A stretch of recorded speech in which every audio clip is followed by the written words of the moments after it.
এদেরও এই সরকারের অবস্থা এরকম হয়েছে যে উঁচু জায়গা দেখলে সালাম, পীর দেখলেই উঁচু জায়গা দেখলেই পীর মনে করে, সালাম করা শুরু করে।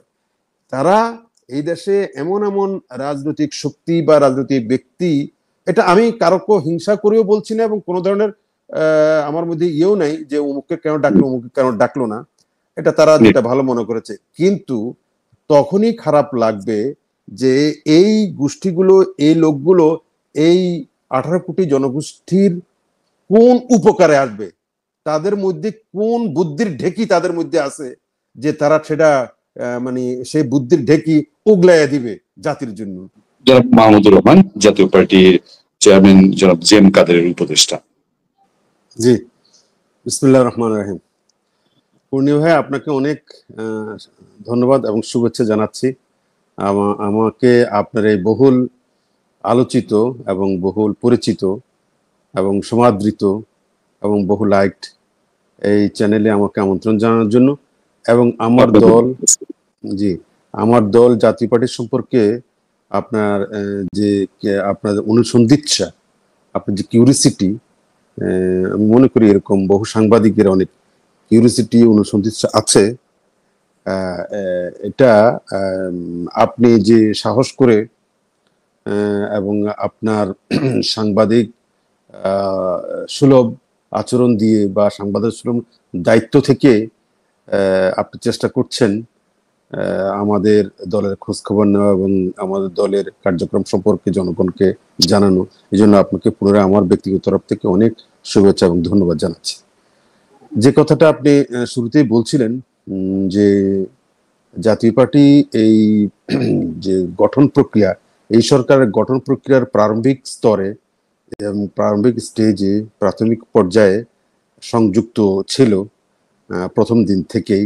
এরপরে হঠাৎ করে কোন অজানা ইশারায় হঠাৎ করে জাতীয় পার্টিকে আর কোনো কিছুতে দেখা যাচ্ছিল না এবং ডাকা হচ্ছিল না বিভিন্ন ফোরামে, বিভিন্ন সংস্কারের বলেন, সরকারের বিভিন্ন প্রয়োজনে।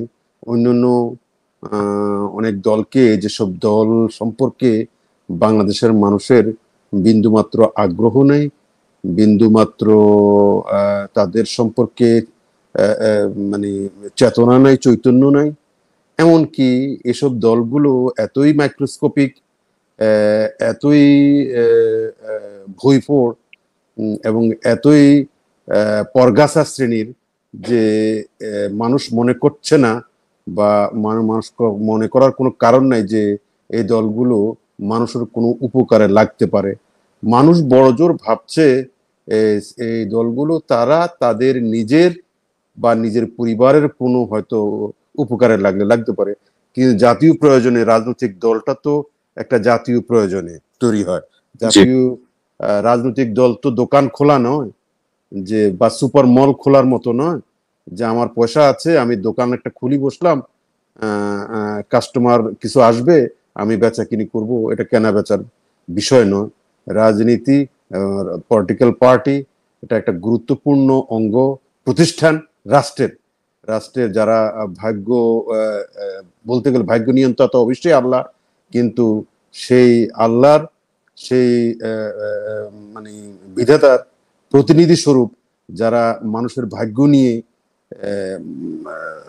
কর্মসূচি প্রণয়ন করে, সেরকম দল হচ্ছে পলিটিক্যাল পার্টি। তো আপনি ঠিকই বলেছেন প্রারম্ভিক স্তরে সেটা নিয়ে হয়তো তখনকার যারা সরকারে ছিলেন বা সরকারে যাচ্ছিলেন তারা জাতীয় পার্টিকে প্রয়োজন মনে করেছেন, তারপরে তারা সেটা প্রয়োজন মনে করেন। তো আমি আপনাকে মোটা দাগে যে কথাটা বলতেই চাইবো সেটা হচ্ছে, আসলে এটি নিয়ে জাতীয় পার্টির মধ্যে কোনো দ্বিধাদ্বন্দ্ব নেই এবং কোনো ধরনের অনুশোচনা না, কোনো ধরনের কষ্টবোধ নেই। কেন কষ্টবোধ নেই? কারণ জাতীয় পার্টি তার শক্তি, সামর্থ্য এবং তার প্রয়োজনীয়তারা, তার দেশের প্রতি তার যে দেশকে যে সে কিছু দিতে পারে, এই যে একটা কনফিডেন্স, তার কনফিডেন্স লেভেল অনেক উঁচে, অনেক উপরে। বাংলাদেশের অনেক এরকম রাজনৈতিক দল খুবই হাতে করে গোনা কয়েকটাই পাওয়া যাবে যারা বাংলাদেশের 18 থেকে 20 কোটি জনগোষ্ঠীকে সার্ভ করতে পারে বা পারার ক্ষমতা রাখে। জাতীয় পার্টি সেই দলগুলোর মধ্যে অন্যতম। সুতরাং সে তার ক্ষমতা সম্পর্কে ওয়াকিফাল, তার সক্ষমতা সম্পর্কে তার মানে সম্যক জ্ঞান আছে এবং ধারণা আছে, এবং সে মনে করে যে তার প্রয়োজনীয়তাটা ফুরায় যায়নি এবং সেটা সময়ের পরিক্রমায় সেটা এগিয়ে আসবে এবং ধরা দিবে। এই থেকে জাতীয় পার্টি মনে করে না যে এতে তার মানে তার এক ধরনের, অনেকে বলে যে আপনাদেরকে রাষ্ট্রীয় কোনো প্রয়োজনে, সরকারি কোনো প্রয়োজনে ডাকা হচ্ছে না। সেটা সরকার যদি মনে করে, জাতি তো মনে করে, সরকার যদি মনে করে, সেটা এখন না মনে করলেও পরে মনে করবে, এবং যখন মনে করবে তখন তারাই উল্টা অনুশোচনা করবে। তো যাই হোক, আমি আপনার মূল কথায় চলে আসতেছি। আসলে আপনি বনি ভাই, আপনি তো একটা অনুসন্ধিত সাংবাদিক, আপনি স্বীকার করবেন, মানবেন, অবশ্যই মানবেন যে বাংলাদেশে এখন একটা এমন অবস্থা চলছে যে অবস্থায় আপনাকে তুলনা করতে হয়। আমরা ছোটবেলা রচনা পড়তাম, aim in life, aim in life, মানে রচনা পড়তাম না জীবনে, জীবনে এইম ইন লাইফ খুবই গুরুত্বপূর্ণ। যার এইম ইন লাইফ নাই, মানে লাইফের কোনো এইম নাই, লক্ষ্য নাই, গোল নাই, সেই লোক কিন্তু এগুতে পারে না, অনেক দূর যেতে পারে না। তো এইম ইন লাইফ আমরা ছাত্র অবস্থা, ছোটবেলায় আমাদের শিক্ষকরা, আমাদের গুরুরা আমাদেরকে খুব গুরুত্ব দিয়ে এইম ইন লাইফ সম্পর্কে আমাদেরকে জানতেন যে তুমি তোমার জীবনের লক্ষ্য স্থির করো, তুমি কি ডাক্তার হইতে চাও, তুমি কি ইঞ্জিনিয়ার হইতে চাও, তুমি কি রাজনীতিবিদ হইতে চাও, কি এগুলো খুবই গুরুত্বপূর্ণ। সেই অনুযায়ী তার লাইফকে শেপ করতে হয়, তৈরি করতে হয়। ঠিক তেমনি আজকে বাংলাদেশের রাজনীতিতে আপনি দেখবেন, এই যে গত 1.5 বছর যাবৎ যে সরকারটা পরিচালিত হয়ে আসছে, এই সরকার কোনো এইম ইন লাইফ বলতে কিছু নেই, তাদের লক্ষ্য স্থির নেই, গোল স্থির নেই, মানে নির্ধারিত নাই। তারা আসছে, আসার জন্য আসছে, যাওয়ার জন্য যাচ্ছে, তারা বলার জন্য বলছে, তার শোনার জন্য শুনছে। এই অবস্থায় আমরা 1.5 বছর যাবৎ লক্ষ্য করেছি।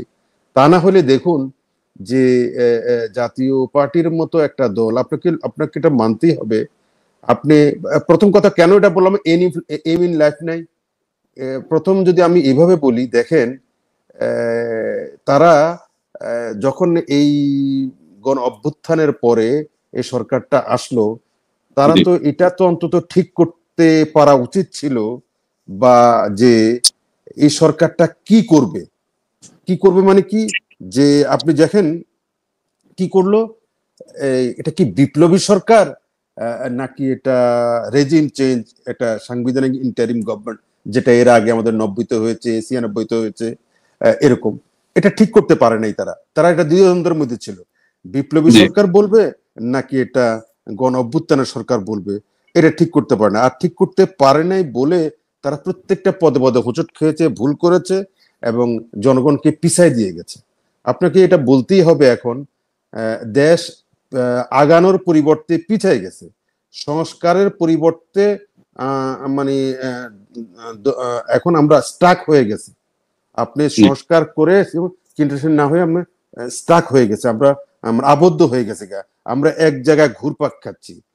দেখেন এই যে মানে গত কয়েকদিন যাবৎ যেভাবে সংস্কারের যে মনে হচ্ছে যে সংস্কার এবং আরেকটা কি যেন কি ঘোষণা করবে, হ্যাঁ জুলাই সনদ, সংস্কার এবং জুলাই সনদ ঘোষণা করতে আজকে 1টা বছর কাটিয়ে দিয়েছে তারা, 1টা বছর মানে সময় পার করতে হয়েছে। আচ্ছা, এখন সবচেয়ে বড় কথা কি জানেন, এই জুলাই সনদ আর এই সংস্কার, আপনি এটাকে মানতেই হবে যে আমাদের বৃহত্তর জনগোষ্ঠী এটার সুবিধা অসুবিধা বা এটার সম্পর্কে ইমিডিয়েট কোনো ধারণা তাদের কিন্তু খুব একটা নাই। মানুষের ধারণা করে এটা উপর লেভেলের লোকদের কাজ, এটা রাষ্ট্র যারা পরিচালনা করবে এলিট শ্রেণীর লোকদের কাজ, তারা এটা ভালো মনে করলে করবে, না করলে করবে। তো এমনিতে সাধারণ মানুষ, আমাদের রাজনৈতিক এলিট সমাজের কে নিয়ে খুব একটা ভালো ধারণা নাই। তারা মনে করে যে তারা যা সংস্কার করে এটা শুধু কেবল তাদের সুবিধা দিবে। এসব এলিটদের, রাজনৈতিক এলিট যারা আছে, রাজনৈতিক নেতা যারা আছে, সুশীল সমাজ আছে, বড় বড় লোক যারা আছে তাদের সুবিধার জন্যই এই সংস্কারগুলো করা হচ্ছে। সংস্কারে যে সাধারণ মানুষের উপকার আসবে এই আস্থা কিন্তু আনতে পারে নাই। এটা কোন সরকার আনতে পারে, এই সরকার, এই টিম সরকারের এটা প্রাথমিক দায়িত্ব ছিল যে এই সংস্কারের যে মেইন স্টেক হোল্ডার আমাদের জনগণ, মানে জনগণের জিনিস, এটা এটা সাধারণ মানুষের কল্যাণে এটা করা হচ্ছে, এই আস্থাটা কিন্তু সাধারণ মানুষের মধ্যে আসে না। প্রথম ফেলিওর, ব্যর্থতা, প্রথম ব্যর্থতা এটা। দ্বিতীয়, প্রথম যে বললাম সেটা হলো গোল নির্ধারণ করা, তারা ঠিক করতে পারে নাই, তারা ঠিক করতে বা আজ অবধি ঠিক করতে পারে নাই এটা কি জাতীয় গভর্নমেন্ট, মানে তারা কিভাবে চলবে, তারা কি গণঅভ্যুত্থানের পরবর্তী রেজিম চেঞ্জ পরবর্তী আদলে চলবে নাকি বিপ্লব পরবর্তী আদলে চলবে, এটা কোনোটাই তারা ঠিক করতে পারে না। আর ঠিক করতে পারে নাই বলে সব ব্যাপারে লেজে গোবরে, যেহেতু উদ্দেশ্যহীন। ওই যে আমরা পড়ছি একটু উপন্যাস, গহুর আলীর পথ জানা নেই, মানে এদিক সেদিক সে ঘুরে, তার মানে পথ জানা নেই যেহেতু সে একবার এদিকে যায় একবার এদিকে যায়। তো যেটা বলছিলাম একটু আগে, যে তারা মানে এই সংস্কারকে সাধারণ মানুষের যে এটা স্টেক, এটা যে সাধারণ মানুষের কর্ম এবং সাধারণ মানুষের উপকারে আসবে এই সংস্কারটা, এই বোধটা সাধারণ মানুষের মধ্যে তারা সৃষ্টি করতে পারেনি। এই দ্বিতীয় ফেলিওর তাদের এটা। মানে আমি বুঝলাম না যে আমার জন্য কি ভালো হইতেছে এরকম। এটা আমি হ্যাঁ, এটা এটা জনগণ বুঝে না, কিন্তু বুঝতে পারে। আচ্ছা, দ্বিতীয় কথা, যে কথাটা আমি, আপনি সম্ভবত আমার দল জাতীয় পার্টির উপরেই আলোচনাটা আপনি সীমাবদ্ধ রাখতে চাচ্ছেন। আমি এই এতক্ষণ যে ফিরিস্তি দিলাম এটার সাথে এটার মিল আছে। মিলটা আছে কিরকম, এই জাতীয় পার্টিকে আপনি প্রথম খুব গুরুত্ব দিলেন, তার মানে তারা, তাদের চলা যে উদ্দেশ্যহীন, তারা কি করবে না করবে তারা নিজেরা জানে না, কিন্তু কাকে গুরুত্ব দিবে না দিবে তারা জানে না। তারা কি করলো, তারা ওই যে উঁচু জায়গা দেখলে তারা সালাম করা শুরু করছে, ঠিক আছে। এটা জানে না যে এই উঁচু জায়গা হইলেই তো পীরের দরগা না, এটা ওই যে পীরের দরগা সাধারণত উঁচু জায়গায় থাকে, একটু মানুষ ওখানে যায় একটু সালাম টালাম করে। তো এখন যারা বুঝে না তারা উঁচু জায়গা দেখলে সালাম করা শুরু করে, সেজদা করা শুরু করে, ঠিক আছে। তো এখন যাদের কোনো জাতীয় পার্টি এখন তাহলে কি করবে, জাতীয় পার্টি কবে কি করবে, আবার কি জাতীয় পার্টিকে আগের মহিমায় কিছুটা হলেও দেখা যাবে কিনা? আমি বলতেছি এটা, জাতীয় পার্টি তার মহিমা, জাতীয় পার্টি বাংলাদেশের রাজনীতিতে কখনোই প্রাসঙ্গিকতা হারাবে না, এটা আপনাকে আমি বললাম, কখনোই প্রাসঙ্গিকতা হারাবে না। এই দলের প্রাসঙ্গিকতা আছে, এই দল অনেক ভ্যাকুয়াম ফুলফিল করতে পারে, কারণ বাংলাদেশে এখনো বাইপোলার পলিটিক্স আপনাকে মানতেই হবে। এখানে বাইপোলার পলিটিক্স, আওয়ামী লীগ এবং বিএনপি, আপনি যতই আওয়ামী লীগকে কর্নার করেন না কেন, মূলত আপনি আওয়ামী লীগের কর্নার করতে পারবেন না, হয়তো একটা সেশন পারবেন, এরপরে আর পারবেন না। তো না পারলে আর আপনার প্রচুর সমূহ ব্যর্থতা আপনার আছে। আপনি আওয়ামী লীগ যেভাবে দেশ চালাইছে বা দেশ চালাইতে চাইছে, যে পলিসি অবলম্বন করছে, সেমটাও আপনিও নিচ্ছেন। তার মানে আপনি তার চাইতে বেটার কিছু আবিষ্কার করতে পারেননি, আপনি তার চাইতে মানে উন্নত মানের কিছু এখন পর্যন্ত পয়দা করতে পারেন নাই। তারই পয়দা করা জিনিস বা জাতীয় পার্টির পয়দা করা জিনিসকে নিয়েই আপনাকে চলতে হবে। আপনি দেখবেন নাথিং নিউ। আচ্ছা, তাইলে কি হলো, তাইলে আপনি যেটা বলছেন, এই জাতীয় পার্টি তার আগের ফর্মে সে ফিরে আসার সমূহ সম্ভাবনা রয়েছে। এই জন্য রয়েছে, আমি আপনাকে যদি এইভাবে বলি, এই জন্য রয়েছে কারণ এই যে সংস্কারগুলোর প্রয়োজনীয়তা, যে সংস্কারগুলো এই সরকার আনার জন্য আজকে 1 বছর যাবৎ চেষ্টা তদবির করছেন, এই সংস্কারগুলোর প্যাকেজ এবং অনেকগুলো শুরু জাতীয় পার্টির আমলে শুরু হয়ে গেছে।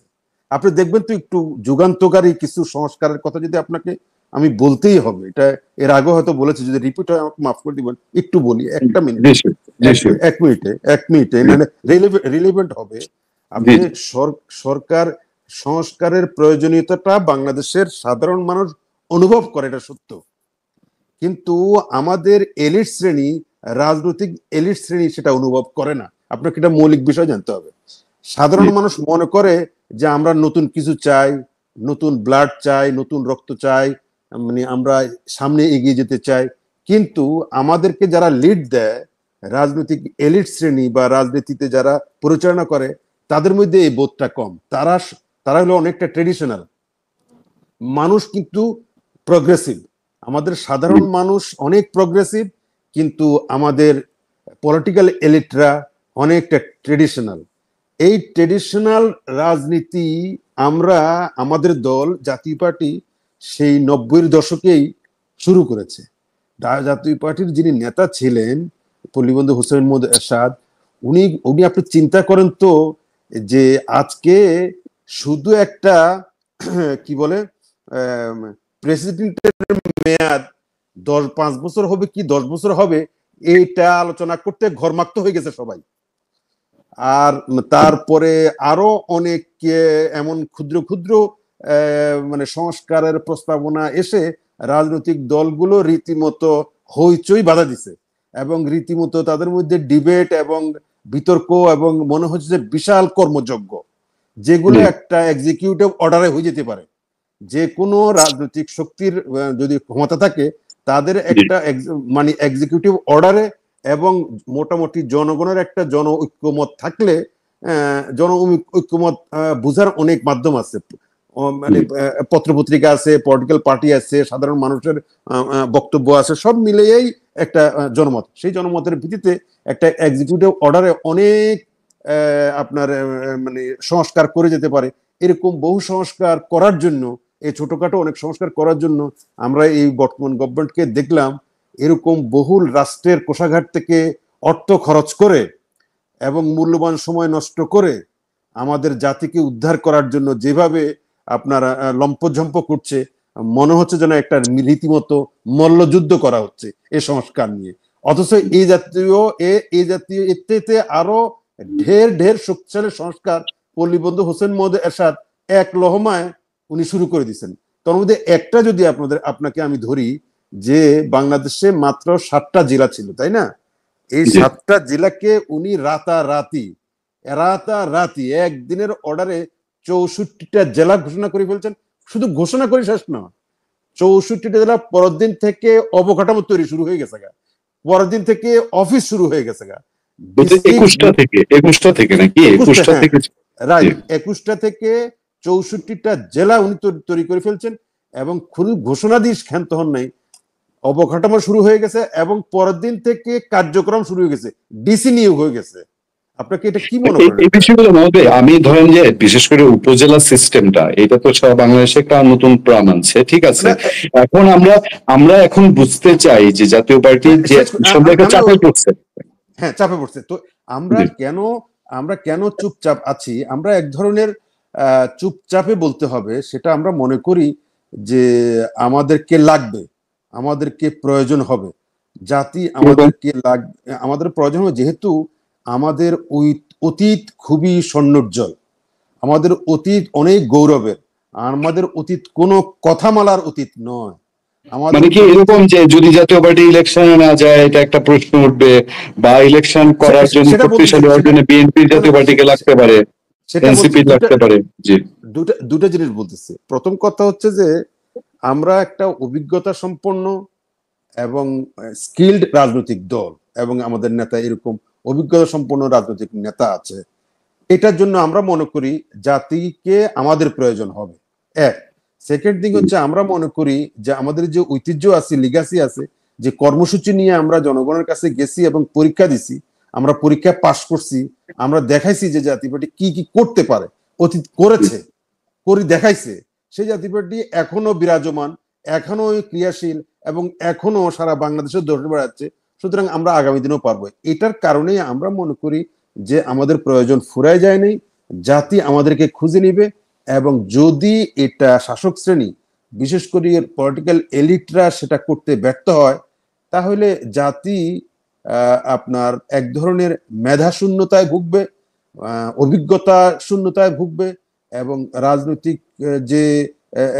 রাজনীতি যে একটা ছেলে খেলা নয়, রাজনীতি যে মানুষের ভাগ্য গড়ার একটা প্রতিষ্ঠান, সেটা ব্যাহত হবে।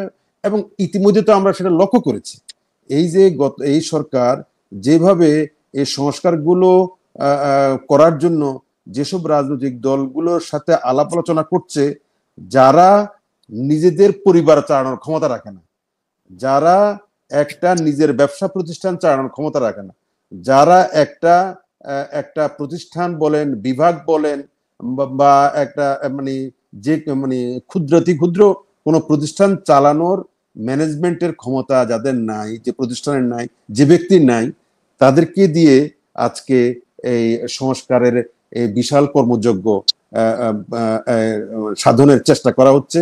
এর মধ্যে আমরা আপনাদের কাছে তাহলে কোনো স্পষ্ট ইঙ্গিত পাচ্ছি না যে আপনারা কিছু কোনো রাজনৈতিক কর্মসূচি থাকবে কিনা, মানে আপনারা কি ভয় পেয়েছেন মানে রাজনীতি নাকি এইভাবেই চুপচাপ থাকবে? না, এটা বলি, এটা না, আমরা ইতিমধ্যে আপনি হয়তো দেখে থাকবেন যে আমরা রাজনৈতিক কর্মসূচি নিয়ে এগোচ্ছি। আমাদের নেতা, আমাদের দলের চেয়ারম্যান, উনি স্পষ্ট ওনার ভূমিকাটা উনি স্পষ্ট করেছেন, ক্লিয়ার করেছেন, জাতির সামনে ক্লিয়ার করেছেন, এই বলে যে উনি জাতীয় পার্টিকে এখন সঠিক ট্র্যাকে নিয়ে আসতে চাচ্ছেন। জাতীয় পার্টি অতীতে আমাদের এত গৌরবোজ্জ্বল অতীত থাকা সত্ত্বেও আমরা সঠিক ভূমিকাটা নিতে পারি নাই, কারণ আমরা অনেক ক্ষেত্রে কোমর ভাঙ্গা, মাজা ভাঙ্গা এবং মেরুদণ্ড ভাঙ্গা ছিলাম। সেটা নিয়ে অনেক বিতর্ক থাকতে পারে, বাস্তবতা হচ্ছে ছিলাম, বা আমরা সঠিকভাবে ভূমিকা নিতে পারি নাই, এককভাবে নিতে পারি নাই। আমাদেরকে নানাভাবে হয়রানি করা হয়েছে, নানাভাবে ব্ল্যাকমেইল করা হয়েছে, এবং নানাভাবে আমাদের দুর্বল জায়গাতে আঘাত করা হয়েছে। এতে করে জাতীয় পার্টি দল হিসেবে যে মানুষের কথা বলা, মানুষের পক্ষে ভূমিকা নেওয়া, জাতির পক্ষে ভূমিকা নেওয়া, যথার্থ ভূমিকা নেওয়া অনেক ক্ষেত্রে ব্যাহত হয়েছে এবং নিতে পারে না এককভাবে, স্বাধীনভাবে এবং ইন্ডিপেন্ডেন্টলি। সে সুযোগটা এখন আসছে। জিএম কাদের উনি আমাদের চেয়ারম্যান, এবং ওনার প্রতি জাতীয় পার্টির, বিশেষ করে জাতীয় পার্টির যারা লাইফলাইন, যে তৃণমূলের সর্বস্তরের নেতা কর্মী ওনার প্রতি অনুগত, এবং উনি একটা শুদ্ধি অভিযান শুরু করেছেন। আপনি ইতিমধ্যে লক্ষ্য করেছেন শুদ্ধি অভিযান, এই জাতীয় পার্টি এই শুদ্ধি অভিযানটা অনেক আগেই করা উচিত ছিল।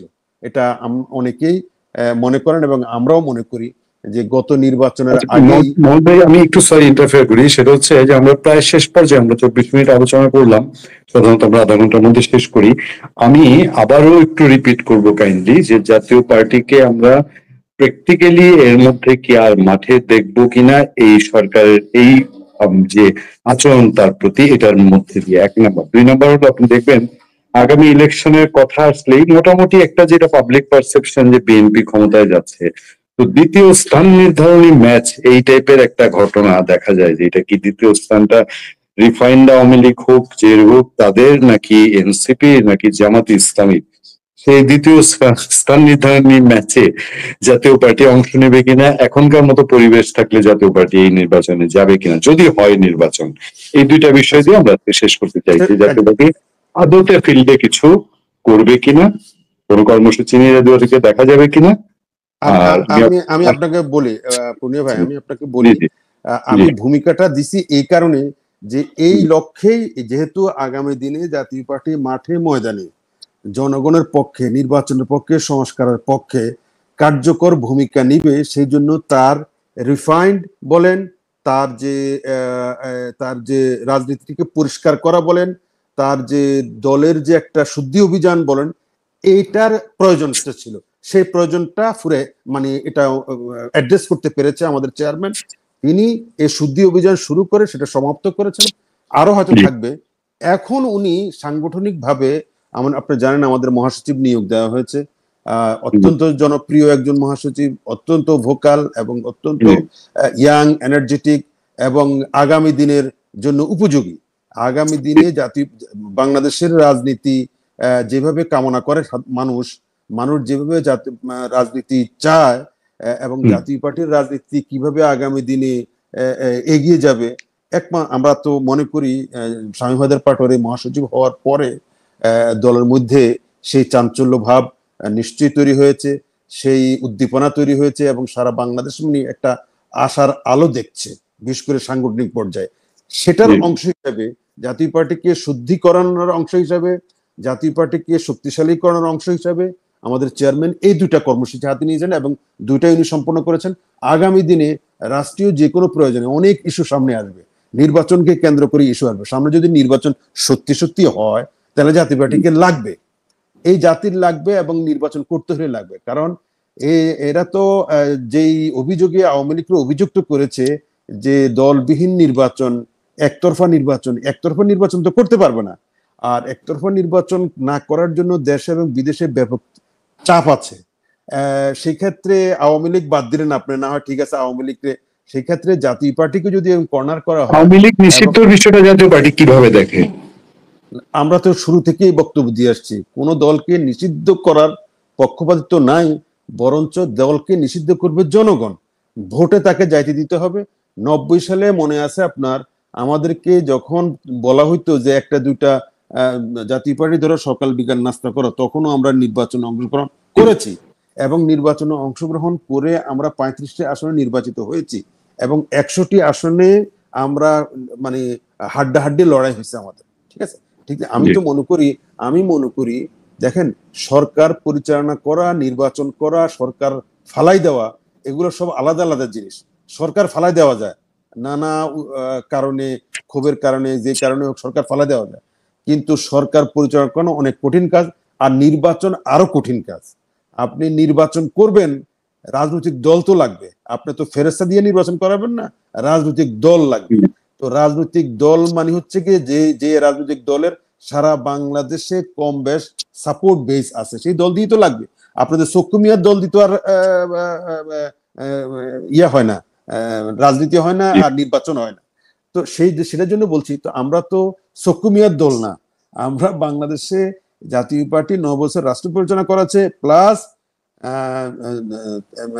দুইবার বিরোধী দলে থেকে বিরোধী দলের ভূমিকা নিয়েছে, একটা পরিপক্ক, একটা স্কিল্ড এবং একটা আপনার মানে গণমুখী রাজনৈতিক দল হিসেবে ইতিমধ্যে প্রতিষ্ঠিত হয়েছে। সেই রাজনৈতিক দল আগামী নির্বাচনে কি ভূমিকা নিবে অবস্থা বুঝে আপনাকে এটা মানতে হবে। যে কোনো পোলারাইজেশন হইতে পারে। আপনি আপনি অনেককে শোনা যে কথাটা আপনি ইঙ্গিত দিতে চাইছিলেন, যে আগামী নির্বাচনে যদি আওয়ামী লীগকে ভোট করতে আপনি না দেন, হ্যাঁ, ভোট করতে যদি আপনি না দেন বা তাকে যদি সীমিত আকারে ভোট করতে দেন, বাকি কি, আমরা কিন্তু এখন এগুলো কিছু জানি না, কথা বুঝছেন, আমরা যেহেতু কিছু জানি না, তো জাতীয় পার্টিকে আবার নিষিদ্ধ করে এই রিস্ক এই সরকার নিবে কিনা বা তাদের নেওয়া উচিত হবে কিনা, এটা আমার মনে হয় না যে তারা এই রিস্ক নিবে।